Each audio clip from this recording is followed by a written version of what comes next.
ሰላም ጤና ይስጥልን ክቡራን የዩቲዩብ ቤተሰቦች፣ የሰዓቱን አጫጭር መረጃዎች እየቀርብ ያለው እስከ ፍጻሜው አብራችሁን ቆዩ።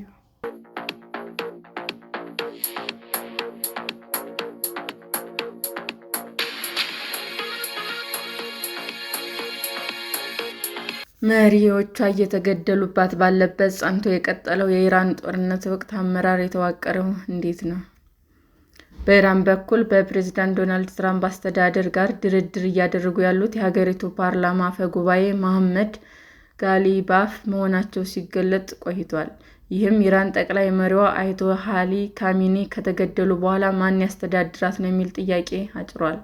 ትራምፕ አምባገነን መንግስታትን ለመገርሰስ ሲያስቡ በቬኔዙዌላ ላይ የወሰዱት አይነት እርምጃ መተግበር ይሻሉ። ሆኖም የኢራን ጠቅላይ መሪ መገደል የታሰበውን የስርዓት ለውጥ አላመጣም፣ ሀገሪቱም የተዳከመች አትመስልም። የኢራን እስላማዊ ዘብ እንዲህ ያሉ ጥቃቶችን መቋቋም በሚያስችለው መንገድ እንደተዋቀረ ተንታኞች ይናገራሉ። የኢራን አስተዳደር ወታደራዊ መዋቅሩን እንደያዘ ቀጥሏል። የኢራን የስልጣን ክፍፍል በሃይማኖታዊ መሪዎች፣ በፖለቲከኞች እና በዋነኛነት በእስላማዊ አብዮት ዘብ ከፍተኛ አዛዦች ተከፋፍሏል። የጦርነቱ መነሳት ተከትሎ ውሳኔ ሰጪው አካል የደህንነት መዋቅሩ ሆኗል። ወታደራዊ ልምምድ ያላቸው አመራሮችም በዚህ ይሳተፋሉ። የኢራን መደበኛ የአመራር ተዋረድ አሁንም ባለበት ይገኛል። እስራኤልና አሜሪካ በከፈቱት ጥምር ጥቃት የኢራን ከፍተኛ ባለስልጣናት ቢገደሉም አስተዳደሩ በመንግስት ስራዎችና በወታደራዊ ኃላፊነቶች ተከፍሎ ቀጥሏል። አስተዳደሩ የተዋቀረው የከፍተኛ ባለስልጣናት መገደል እንዳይንደው በተቀመረ አካሄድ እንደሆነም ተንታኞች ይገልጻሉ። ከፍተኛ አመራሮች ሲገደሉ የሚተኳቸው ባለስልጣናት መዘጋጀታቸውን የኢራን መገናኛ ብዙኃን ሲያስተጋቡ ይደመጣል። የቴህራን ባለስልጣናትም ይህንኑ ደጋግመው ተናግረዋል። የተገደሉት የኢራን ጠቅላይ መሪ ልጅ ሞጃታባ ካሚኒ የአባታቸውን ስልጣን በይፋ ተረክበዋል። ይህ የጠቅላይ መሪው ስልጣን በእስላማዊ አብዮታዊ አመራር ውስጥ ከፍተኛ ነው። በወታደራዊ መዋቅር፣ በፍትህ ስርዓት እና በቁልፍ የመንግስት መስሪያ ቤቶች ላይም ስልጣን ይሰጣቸዋል። በተግባር ግን አዲሱ ጠቅላይ መሪ ያላቸው ስልጣን በተመለከተ የጠራ መረጃ የለም። ከህዝብ እይታ መራቃቸውና አካላዊ ጉዳት ደርሶባቸዋል የሚለው ጭምጭምታም ጥያቄዎች አስነስቷል። አዲሱ ጠቅላይ መሪ ስልጣን ከተረከቡ በኋላ እምብዛም በህዝብ አልታዩም። በአስተዳደር እና ዲፕሎማሲያዊ ረገድ ያላቸው የልምድ ማነስ በዚህ ፈታኝ ወቅት ዋነኛ አመራር እንዳይሆኑ ሊያግዳቸውም ይችላል። በሀገሪቱ አስተዳደራዊ መርህ መሰረት ከፍተኛው ስልጣን የጠቅላይ መሪው ቢሆንም እንኳ በዚህ የጦርነት ወቅት የዕለት ከዕለት ውሳኔዎች ላይ የሚደርሰው በከፍተኛ አመራሮች እና በአብዮታዊ ዘቡ ከፍተኛ አዛዦች ምክክር ይሆናል። ስለዚህም አሁን ያለው የኢራን አስተዳደር ቅይጥ መልክ አለው። ማዕከሉ ያደረገው ጠቅላይ መሪውን ነው። ጠቅላይ መሪውም የአንድነት ምልክት ተደርጎ ይወሰዳሉ። ሆኖም ግን ውሳኔዎችን በመስጠት ረገድ የፖለቲካና ወታደራዊ ልሂቃን ይሳተፋሉ። የኢራን እስላማዊ አብዮታዊ ዘብና መደበኛ ሰራዊቱን ጥምረት የሚቆጣጠረው የማዕከላዊ ዕዝ ዋና ጽሕፈት ቤት በጦርነቱ ማዕከላዊ ቦታ የያዘውም ለዚህ ይሆናል። የኢራን እስላማዊ አብዮታዊ ዘብ የሀገሪቱ ዋነኛ አስተዳዳሪ መዋቅር ነው። አሁን ባለው ቀውስ ውስጥም አብዮታዊ ዘብ ያለው ሚና ሰፍቷል። በአውሮፓውያኑ በ1979 የአብዮትን እሳቤ እና አመራር ለማስጠበቅ የተቋቋመው አብዮታዊ ዘቡ ወደ ኃያል ወታደራዊ፣ ምጣኔ ሀብታዊ እና ፖለቲካዊ መዋቅር ተሻግሯል። የኢራን የባላስቲክ ሚሳይል እንዲሁም የውጭ ዘመቻዎች እና የሀገር ውስጥ የደህንነት እንቅስቃሴዎችም ይመራሉ። የአያቶላህ አሊ ካሚኒ ግድያን ተከትሎ የስልጣን ሽግግር ጨምሮ የቴህራን አስተዳደራዊ መዋቅር እያስቀጠለ ያለው የእስላማዊ አብዮታዊ ዕዝ ነው።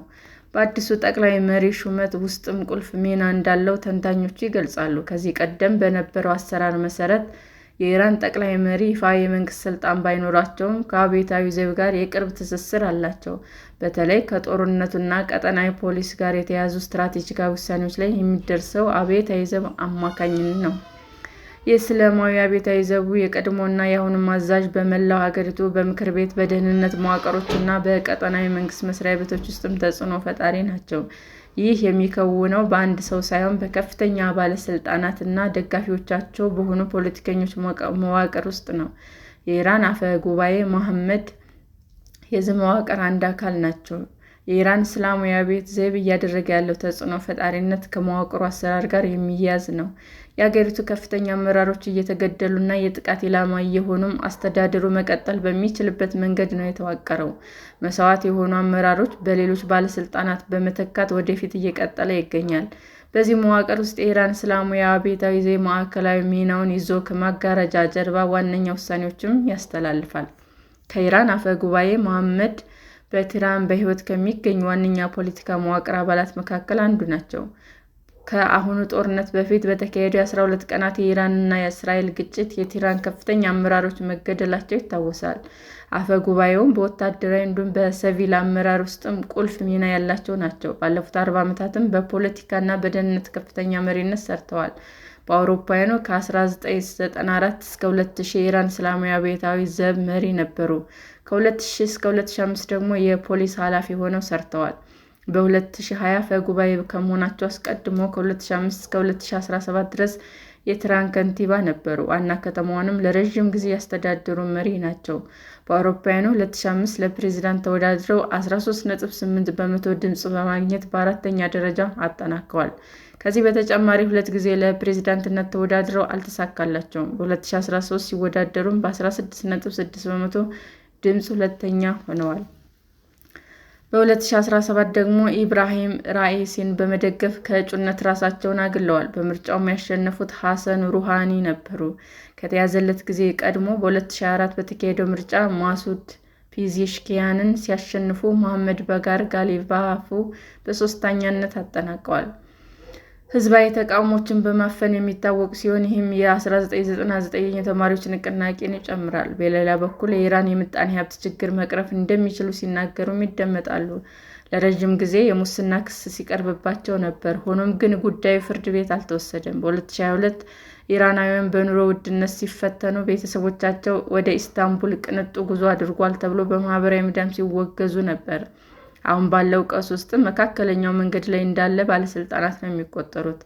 የተለያዩ የፖለቲካ ሊቃን፣ የሃይማኖት መሪዎችና የደህንነት ባልደረቦች መካከል ላይ ሆኖ በማቅረብም ስማቸው ይነሳል። በኢራን መሪዎች ላይ ጥቃቶች ሲሰነዘሩ እሳቸው ግን መሃል ላይ እንደሚገኙ ባለስልጣናት ተቆጥረዋል። ሆኖም ግን ተጽዕኖ ፈጣሪነታቸው ተጋኖ መታየት የለበትም። እንደ አሸማጋይ ሊወስዱ ይችላሉ የሚሉ ሪፖርቶች ቢወጡም የወታደራዊና ሃይማኖታዊ መዋቅሮች ድጋፍ እንደሌላቸው ይታመናል። ተጽዕኖ ፈጣሪነታቸው በኢራን እስላማዊ አብዮታዊ ዘብ ቢዘወርም የፖለቲካ ሁኔታ ውስጥ የሚወሰን ይሆናል። አብዮታዊ ዘቡን በስትራቴጂክ ጉዳዮች ላይ አንድ አይነት ድምፅ ማስተጋባትም ይታወቃል። ሰላም ጤና ይስጥልን ውድ የዩቲዩብ ቤተሰቦቼ እንዴት ናችሁ? አዲስ ጀማሪ ነኝና ሰብስክራይብ ያደረጋችሁ አበረታቱኝ። አመሰግናለሁ። የዩቲዩብ አድማጮቻችን ለሰዓቱ ያቀረብኩላችሁ አጫጭር መረጃዎች ይህንን ይመስል ነበር። በሌላ መረጃ እስክንገናኝ ሼር፣ ላይክ፣ ሰብስክራይብ እንዲሁም ቢቀርብልን የምትሉት መረጃ ካለ ኮሜንት እያደረጋችሁ ቸር ቆዩን።